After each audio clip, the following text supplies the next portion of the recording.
गाडी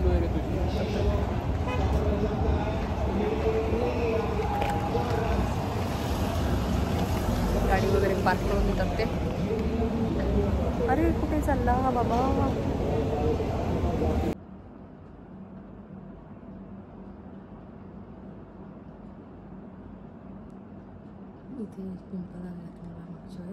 काही डॉक्टरने क्रीम वगैरे रिकमेंड केलेले आहे, तर मग त्या रात्री मला लावायला लागतात आणि त्याच्यामुळे मला प्रॉपर फेस क्लिनिंग हे करायलाच लागतं. तर हे सरप्राईज होतं मेन म्हणजे.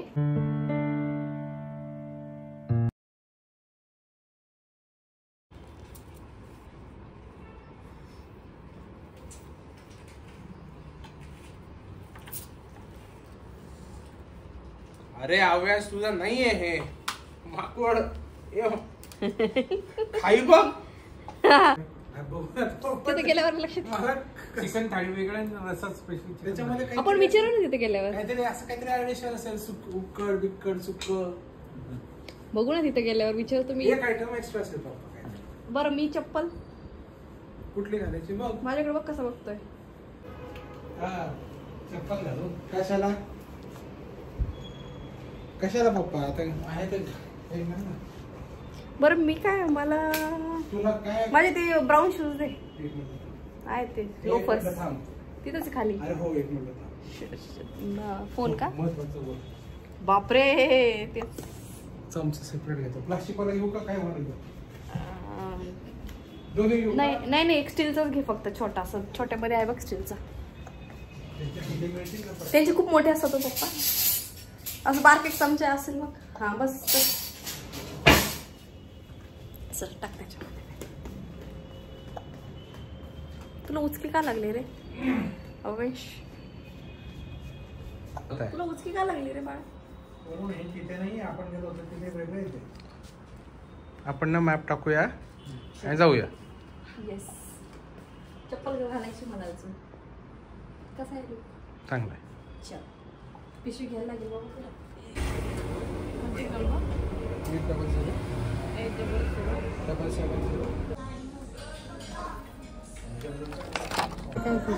शेवभाजी, भरली वांगी, इंद्रायणी राईस, खरडा, 2 भाकरी, स्वीट लोणचं. एवढं घे सगळं. हो एवढं नाही झालं. 300 रुपये. मग मासवडी घे. मासवडी फ्राय, मासवडी रस्सा, इंद्रायणी राईस झालं. अजून का ऑप्शन आहे. व्हेजमध्ये एवढेच आहेत. मग पंजाबी थाली आहे. पनीर, मिक्स व्हेज, दाल तडका, जिरा राईस, पापड. डायरेक्ट थाली का. हां नाही आहे. हां मी तुला असं का म्हणतो माहिती आहे का. हां तुला खायला मिळेल. हां बघितलं मला आलं कळलं ते.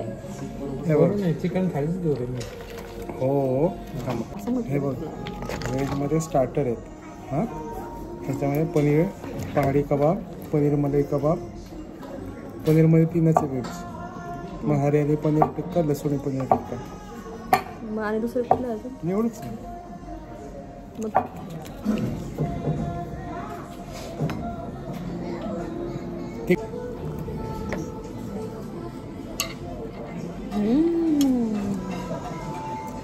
भात कळला मग मला.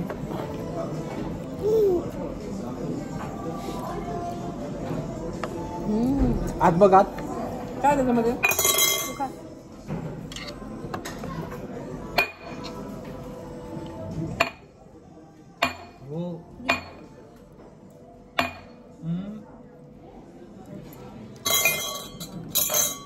मस्त ना पप्पा.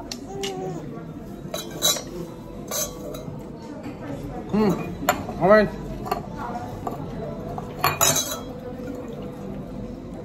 हे बघ. हे बघ. Good boy. Good boy. Avesh कसा आहे. हे बघ.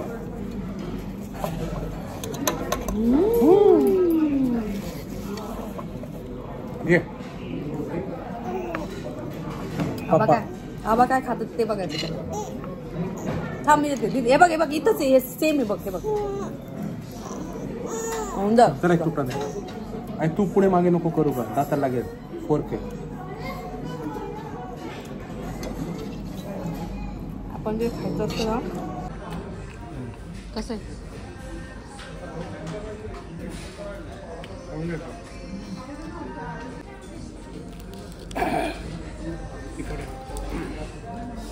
तिखट झालं का? पप्पांना नसून झालं एवढं.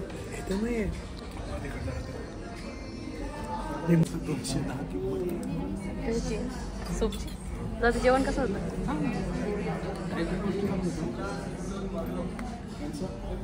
चिकन बिर्याणी खूप सुंदर होती. थाली पण चांगली व्हेज. त्याच्या गोष्टीवर खरंच इम्प्रूव्हमेंट चिकन. कोणत्या? रस्सा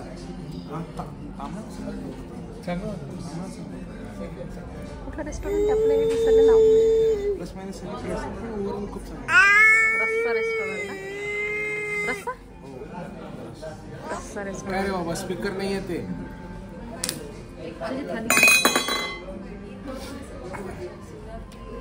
पण वगैरे सगळं झालं आता. आणि आम्हाला खेळ चालू निघायचं आपल्याला. अजून झोपलाच नाहीये. झोपवायचा प्रयत्न केला पण काय झोपला. अरे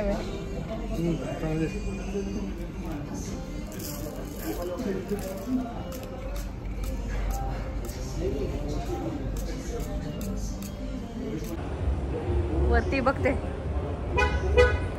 वरती त्यांचं असं बार पण मस्त पगडी रस्सा.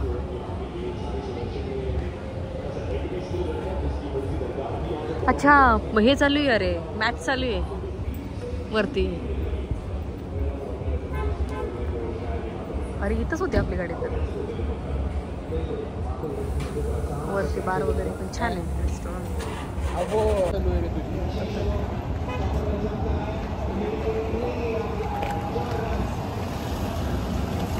गाडी वगैरे पार्क करून देतात ते.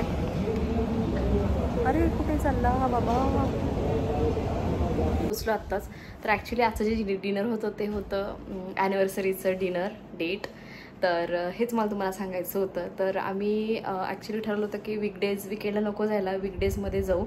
कारण विकेंडला खूप गर्दी असते आणि अव्याशला घेऊन जेवण वगैरे करणं थोडं डिफिकल्ट जातं. पण आजचा जो रेस्टॉरंट होतं ना ते खूप छान होतं आणि जेवण वगैरे मस्त होतं. आणि अव्याशनी मस्तपैकी डाळ भात वगैरे, मी घरून भात वगैरे नेलेलं होतं, त्याने मस्तपैकी खाल्ला.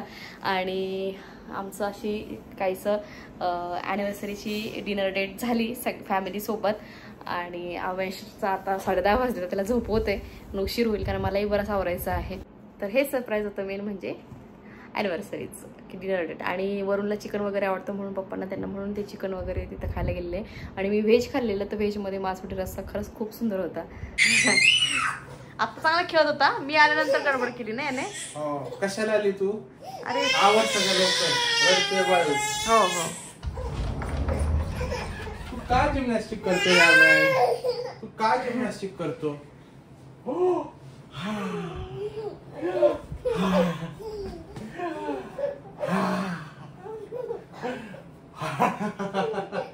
मेकअप रिमूव्ह करणं तेवढंच इम्पॉर्टंट आहे.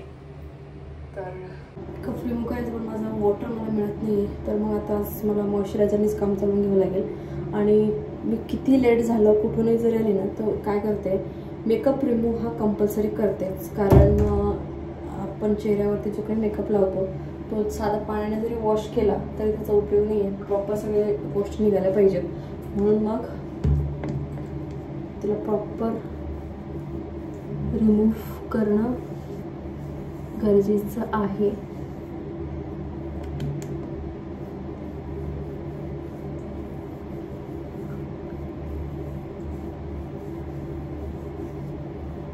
आणि तिकडे रूममध्ये आऊची आणि बरोंची मस्ती चालली. तोपर्यंत माझं क्लिनिंग वगैरे फेसवॉश वगैरे प्रॉपर होऊन जाईल. मी किती जरी काम असतं आणि किती पण लेट झालं ना तर फेसवॉश केल्याशिवाय आणि रात्रीचं माझं रुटीनचं सगळं केल्याशिवाय मी झोपतच नाही. मग आऊ म्हणजे वरून मला तेवढा वेळ देतो ॲक्च्युली. मला म्हणून तुझं काय असेल ते पटकन करून घे आणि मग मी ते करूनच घेते. त्याच्याशिवाय म्हणजे असं काहीतरी चुकल्यासारखं वाटतं. जर मी ते नाही केलं ना नाईट रुटीन तर असं चुकल्यासारखं वाटतं. तर आता माझी सध्या फेसची ट्रीटमेंट चालू आहे. म्हणजे जे पिंपलचे डाग वगैरे किंवा जे पिंपल येतात ना त्याची ट्रीटमेंट चालू आहे. तर मग त्याच्यासाठी काही डॉक्टरने क्रीम वगैरे रिकमेंड केलेले आहे. तर मग त्या रात्री मला लावायला लागतात आणि त्याच्यामुळे मला प्रॉपर फेस क्लिनिंग हे करायलाच लागतं, कारण मध्ये मध्ये म्हणजे कसं डिलिव्हरी झाल्यानंतर ना आपल्या सगळे मेडिसिन्स वगैरे सगळं बंद होतात नव्हतं, माहीत नाही त्याच्यामुळे बघा. तर खूप हार्मोनल इम्बॅलन्स झाले आणि त्याच्यानंतर माझं वजनही कमी झालं, तर त्याचाही परिणाम असू शकतो. तर मी बऱ्याचशा व्हिडिओमध्ये केलेलं, तर मला जे मेडिकेटेड जो माझा फोमिंग जो सोप मी वापरते ना वॉकवरनं वगैरे आला, तो आहे सिप्लाचा सॅलिसायक्लिक ॲसिड फोमिंग फेस वॉश. हा एक आहे, सॅस्लिक म्हणून आहे. तर हा तर ॲक्च्युली एवढंच राहिलं आहे, ही दुसरी बॉटल आहे. तर तो वापरते आणि रेग्युलरसाठी आंघोळीच्या वेळेस हा बायोटिकचा हा वापरते, बायोटिकचा फेस वॉश. आणि वगैरे जे आहे ते पण कामं न करत आधी म्हटलं.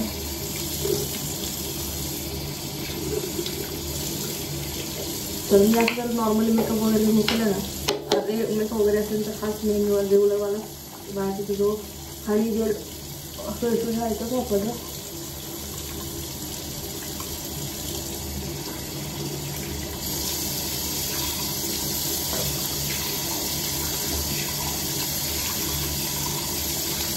पूर्ण आणि याला ना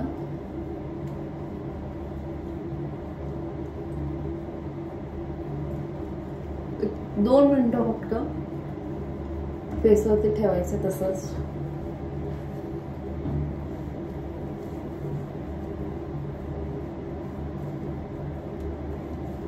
फोम असाच ठेवायचा थोडा वेळ आणि मग जास्त रब करायचं नाही, कारण हा मेडिकेटेड फेस वॉश आहे. तर जसं डॉक्टरने मला सांगितलं आहे तसंच मी यूज करते. एक 2 मिनटं ठेवायचं असं जस्ट, पण थोडंसं इकडं तिकडं करेपर्यंत होतात 2 मिनटं. एकदम कट टू कट कधी पाळलं जातं कधी नाही पाळलं जात.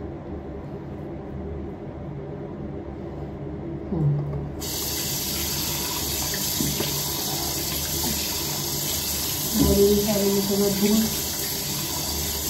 धुवून आपलं निघून जातो. हे बघा छान वाटतं. आम्हाला करायचं डोळ्यातली जी घाण असते व्यवस्थित क्लीन होते आणि फेसही छान क्लीन झालं. त्यामुळे माझ्या फेसमध्ये बराचसा फरक पडलेला आहे. कारण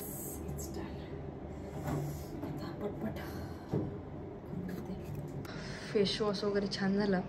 तर नॉर्मली मॉइश्चरायझर किंवा असं काहीतरी मी लावून झोपायचं, कारण फेस ड्राय होतो. बट माझं केसमध्ये थोडंसं वेगळं आहे, माझी फेस ट्रीटमेंट चालू आहे. त्याच्यामुळं ना मला कसं करायला लागतं, जर मी फेस वॉश केला, एक मिनिट, तर मला ना काही क्रीम्स लावायला लागतात. फॉर एक्झाम्पल दाखवते. आता माझी पिंपलच्या डागांवरची जी क्रीम आहे, तर पिंपलच्या डागावरची जी क्रीम यूज करते ना ती आहे ॲझिडम 10% संपत आली आहे. मायक्रोनाइज ॲझेलाइक ॲसिड जेल आहे ही, ॲझिडम 10%. ही मी फक्त हे जे पिंपलचे डाग आहे त्याच्यावरती लावते. आणि जे नवीन पिंपल्स येतात ते, आणि ते मला बसवायचे जे इथे पिंपल ती लगेच बसले दुसऱ्या दिवशी, ही ॲक्ने स्टारची आहे. तर ही मी वापरते आहे. ही 1-2 वेळेस वापरले तरी लगेच ते पिंपल्स बसून जातात. लिप बाम तुम्हाला माहीतच आहे माझा. तर सध्या त्याच्यामुळे मला हे क्रीम्स लावायला लागतात. आता इथे बघा, इथे पिंपल्स आली ना, तर मग मी आता ही वापरणार आहे ॲक्ने स्टारची इथे. म्हणजे ती पिंपल्स 1-2 दिवसामध्ये ती पस वगैरे येतो आणि ती बसून जाते ऑटोमॅटिक. आणि पस वगैरे जर आला तर ते मी काय कशी फोडत बिडत काहीच नाही, ते आंघोळीच्या वेळेस किंवा आपण जेव्हा फेस वॉश करतो त्यावेळेस ते ऑटोमॅटिक होऊन जातं. तर असं आहे. आता मी कुठल्याही प्रकारचं मॉइश्चरायझर सिरम वगैरे असं काही लावलं नाही. लावते, बट आता सध्या ह्या क्रीम्स वगैरे लावायच्या असतात, त्याच्यामुळं त्या क्रीमसाठी ना कुठल्याही प्रकार तुम्हाला मॉइश्चरायझर किंवा काही लावायचं नसतं. लेअर द्यायचं नाही आहे फेसवरती, डायरेक्ट स्किनला कॉन्टॅक्ट व्हायला पाहिजे. त्याच्यामुळे मग मी हे लावून घेते आहे. लिप बाम झाल्यानंतर ना ही जी क्रीम आहे ॲझिडम, मला जी डागांवरती लावायची आहे ती मी आता इथे लावणार आहे. संपत आली जरा, जस्ट जिथे जिथे डाग आहे तिथे तिथे.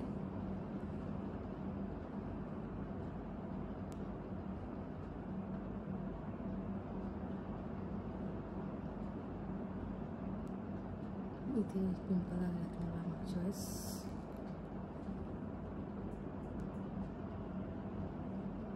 थोडंसं इचिंग होतं, बट त्याचे डाग लवकर निघण्यासाठी तेवढं सहन करायला लागतं.